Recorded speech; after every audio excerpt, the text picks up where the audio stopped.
Dear future me, it's past you.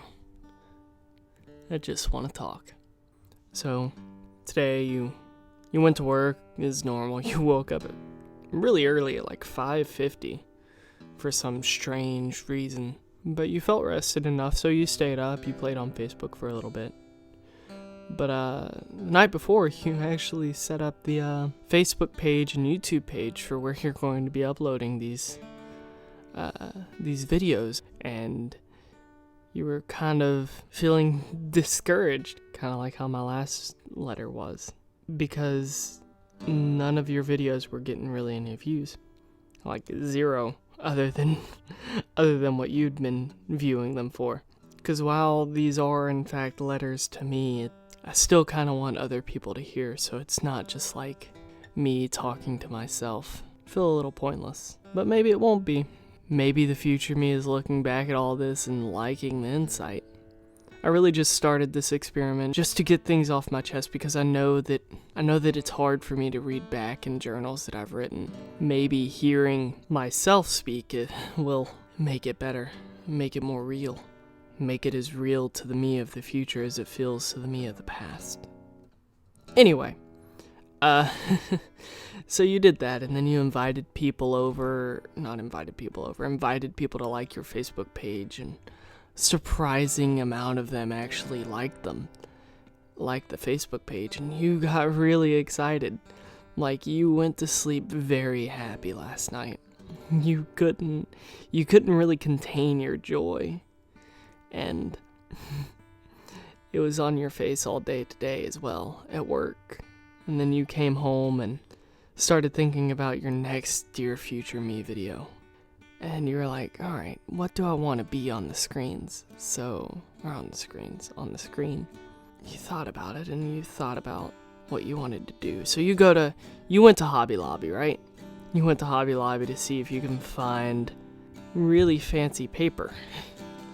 And you really couldn't find any, not any of the kind that you really wanted. So you drove to Michael's, and you found their drawing section. You noticed that they didn't really have any of the paper that you wanted either, but that their photo album section, their scrapbook section, had a lot of 12x12 paper that you're writing on. The future past you will be writing on. And you're excited about that. You're excited about getting creative with these videos. It's really fun. It really is. But throughout the day, you did try and contact your mom. All day. Like, as soon as you got home from work, you tried to call her, she didn't answer. After you got done in Beaumont, you decided to drive by her house and say hello. Her alarm was going off in the house, but nobody was home. So you called your sister, she told you that she was doing something somewhere. So you drove over there to see if you could find her, and sure enough, she wasn't where you thought she was. And so you called her, and she still didn't answer. And finally, she called back just before you started recording this. We chatted for a bit, and I got her to go watch the videos that you've already put out. And I don't know what she thinks of them, but I'm hoping that she likes them. I hope that all my family likes them. And that kind of gets me thinking about family, about how close I am to some and how far away I am from others. I got my brothers, my sisters, my mom, my dad, my uncles, my cousin, all these people that I'm close to and also not close to. I'm close to my sisters, to my older sisters, and I'm close to my mom, but I'm not close to Brittany, and I want to change that if I can. I'm not close to Emily, and I'd like to change that if I can. I'm not close to either one of my uncles, and I'd really like to change that if I can, because I hear so many good stories from my mom about their childhood and how they grew up, and I'd love to get to know the people that went through life with my mother. And I'd like to get to know my dad, but he's kind of hard to get a hold of nowadays.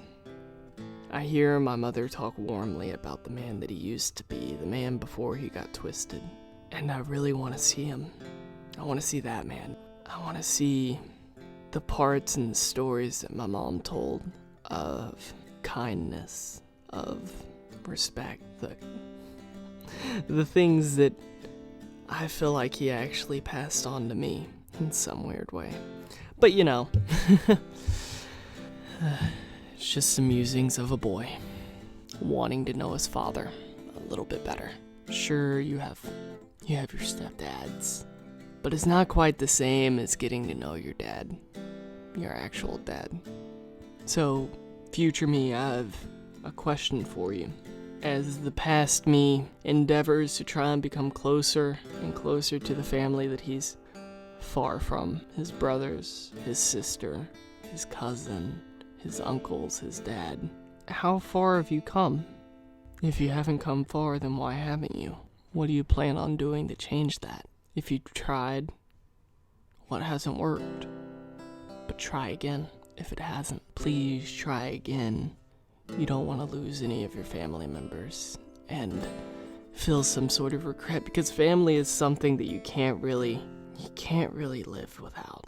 Sure, there are going to be people that disagree with me, but I'm talking about you. You hold family too dear to yourself for you to be able to live without them. So make those memories. Make them, if nothing else, than to satisfy your own selfish desires of getting to know people that you're related to by blood. I think you'll have more smiles that way.